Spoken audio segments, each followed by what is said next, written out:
नमस्कार दोस्तों, आप सभी का बहुत बहुत स्वागत है हमारे यूनिवर्सिटी अपडेट यूट्यूब चैनल पे। और आज की वीडियो बहुत ज़्यादा इम्पॉर्टेंट है उन सभी स्टूडेंट्स के लिए जो दिल्ली विश्वविद्यालय में फ्यूचर में एडमिशन लेंगे और दिल्ली विश्वविद्यालय में पढ़ाई करेंगे। तो आप सभी को ये जानना ज़रूरी है कि आखिर पढ़ाई किस मीडियम में होती है, कैसे हमको मीडियम चूज़ करना चाहिए, कौन सा मीडियम हमें चूज़ करना चाहिए, आखिर हिंदी ले तो ठीक रहेगा, इंग्लिश ले तो ठीक रहेगा, क्या हम प्रेफरेंस लगाएं अपने पेपर मीडियम के लिए, क्योंकि पेपर आप जिस मीडियम में देंगे उसको भी आपको देखना पड़ेगा, क्योंकि ओवरऑल आपकी जो पीजी चलने वाली है उसी सब्जेक्ट में चलेगी, उसी आपके मीडियम में चलेगी। कैसे हम उसको मतलब हैंडल करें कि इस मीडियम को लें और हमें कैसे उसे देखना चाहिए, तो उन सभी बातों पर आज हम डिस्कशन करेंगे। ये वीडियो उन सभी स्टूडेंट्स के लिए ज़रूरी होगी जो दिल्ली विश्वविद्यालय 2023-24 का जो सत्र में एडमिशन होने जा रहे हैं और जो एडमिशन लेंगे स्टूडेंट और जो दिल्ली विश्वविद्यालय में आ रहे हैं पीजी में, तो उनके लिए वीडियो बहुत ज़्यादा इंपॉर्टेंट होगी। देखिए, सबसे पहले तो आप ये समझ लीजिए, दिल्ली विश्वविद्यालय में जो भी एडमिशन लेगा स्टूडेंट, देखिए अगर आप लैंग्वेज के कोर्स में एडमिशन लेंगे तो लैंग्वेज में ही रहेगी, जैसे किसी ने उर्दू में लिया, पंजाबी में लिया, हिंदी में लिया, इंग्लिश में लिया, तो लैंग्वेज वाले तो अलग हो गए। बात करें कि पॉलिटिकल साइंस आया, हिस्ट्री आया, ज्योग्राफी आया, तो देखिए मेरे हिसाब से क्या, जो मैंने देखा है, जो ज़्यादा मैंने देखा है यूनिवर्सिटीज़ में, उस हिसाब से बताऊँ आपको मैं। जो भी आप जिस चीज़ में भी पीजी करना चाहते हैं, जैसे पॉलिटिकल साइंस में करेंगे, ज्योग्राफी में करेंगे, तो उनकी जो रेफरेंस बुक्स होती हैं, जो भी आपको चैप्टर ढूंढना है, जो भी बुक्स मिलती हैं, वो ज़्यादातर मैंने जो देखा है वो इंग्लिश मीडियम में मिलती हैं। समझ गए? मैं पॉलिटिकल वालों के लिए बता रहा हूँ, ज्योग्राफी के लिए बता रहा हूँ, इकोनॉमिक्स तो अधिकतर बुकें इंग्लिश में हैं।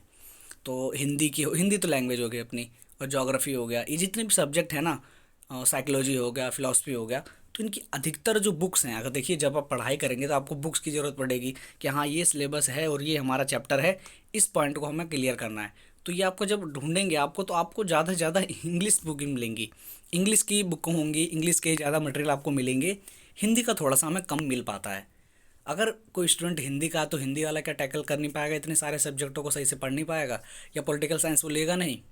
नहीं, देखिए यहाँ पे ये दिक्कत नहीं है कि अगर आप कहें कि पॉलिटिकल साइंस में लूँगा और मैं हिंदी मीडियम का स्टूडेंट हूँ, मैं पढ़ नहीं पाऊँगा, नहीं नहीं, ऐसा नहीं है। मेरे काफ़ी इतने दोस्त हैं जो हिंदी से करे हैं, हिंदी मीडियम लिए थे पॉलिटिकल साइंस में, और उनका नेट जेआरएफ भी हो चुका है। तो ये ऐसा कोई नहीं है कि मतलब इंग्लिश ही है, मैं इसलिए बता रहा हूँ क्योंकि जो सिलेबस होता है और ज़्यादा बुक्स होती हैं वो इंग्लिश मीडियम की ज़्यादा प्रोवाइड होती हैं। ये नहीं है कि हिंदी मीडियम वाला पढ़ नहीं पाता, हिंदी मीडियम वाला बढ़िया से पढ़ेगा, सब कुछ करेगा।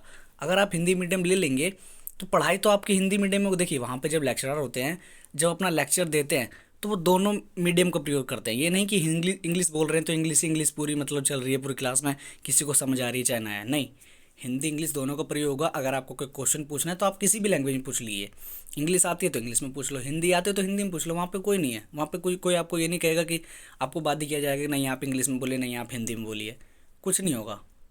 जिसकी भी हिंदी लैंग्वेज है वो हिंदी ले सकता है, जिसकी इंग्लिश लैंग्वेज है वो इंग्लिश ले सकता है।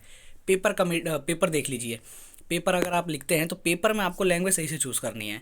पेपर में अगर आपने जैसे इंग्लिश चूज़ कर ली, हिंदी के हैं आप और इंग्लिश वहाँ पे चूज़ कर ली, तो आपका पेपर भी आपको इंग्लिश मीडियम में ही देना पड़ेगा।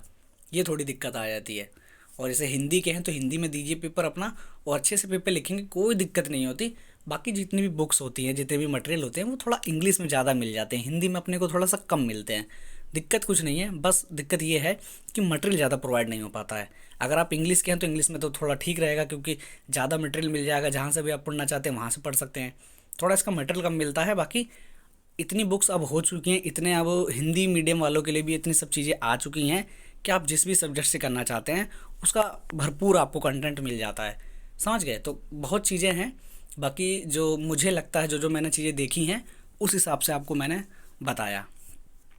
बाकी जो भी स्टूडेंट जिस भी मीडियम में लेगा उसके लिए वो बढ़िया होगा। अगर जैसे कि इंग्लिश वाला है तो इंग्लिश में लीजिए, अगर हिंदी के हैं तो आप हिंदी में लीजिए। ये नहीं कि इंग्लिश में ले लेते हैं कि हमको इंग्लिश पढ़नी है, तो इंग्लिश अगर आप पढ़ेंगे तो इंग्लिश में आगे आपको काफ़ी दिक्कतें हो जाएंगी। अगर आप खुद से जो आपने लैंग्वेज पहले से ले रखी है उसी में आप चलेंगे तो आपको ज़्यादा बढ़िया रहेगा। अगर कोई इंग्लिश का है हिंदी में आएगा तो उसको दिक्कत होगी, और कोई हिंदी का है इंग्लिश में जाएगा तो उसको दिक्कत होगी।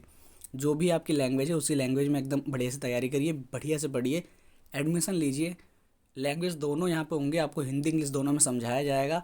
पेपर आप जिस मीडियम में भी लिख सकते हैं, जो पेपर आएगा वो भी आपका हिंदी इंग्लिश दोनों में रहता है। समझ गए? जब आप अपना पेपर देंगे तो जो आपके सेमेस्टर्स पेपर होते हैं वो सारे हिंदी इंग्लिश दोनों में आएंगे। ये दिक्कत नहीं कि इंग्लिश इंग्लिश होगी हिंदी होगी, नहीं, हिंदी इंग्लिश दोनों होगी। हिंदी वाले भी आपको बहुत स्टूडेंट्स मिलेंगे, ये नहीं कि इंग्लिश इंग्लिश वाले सब मिल जाएंगे आपको, इंग्लिश नहीं होगा, दोनों लैंग्वेज के मिलते हैं। हाँ, अधिकतर हो सकता है इंग्लिश वाले आपको मिल जाएँ, पर ये नहीं कि इंग्लिश इंग्लिश सब है, नहीं, हिंदी भी है।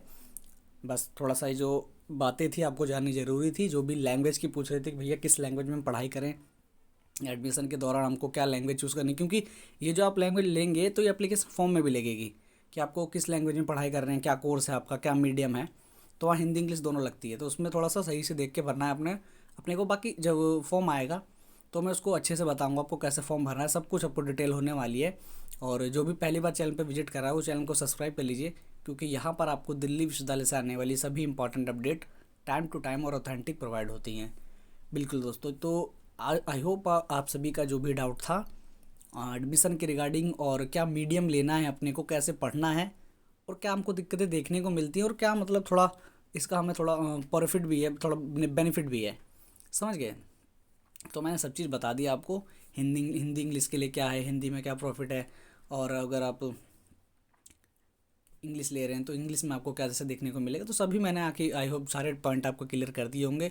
और इसके अलावा अगर आपका कोई और डाउट रहता है दिल्ली विश्वविद्यालय के रिगार्डिंग, कोई भी एडमिशन से रिगार्डिंग या कोई भी कोर्स से रिलेटेड, तो आप मुझसे कमेंट बॉक्स में कमेंट करिए। उसके लिए भी एक नेक्स्ट वीडियो बनाई जाएगी और सारा डाटा कलेक्ट किया जाएगा, आखिर क्या है उस सब्जेक्ट के बारे में, कैसी क्या जानकारी है, फिर आपको प्रोवाइड कराई जाएगी। समझ गए दोस्तों।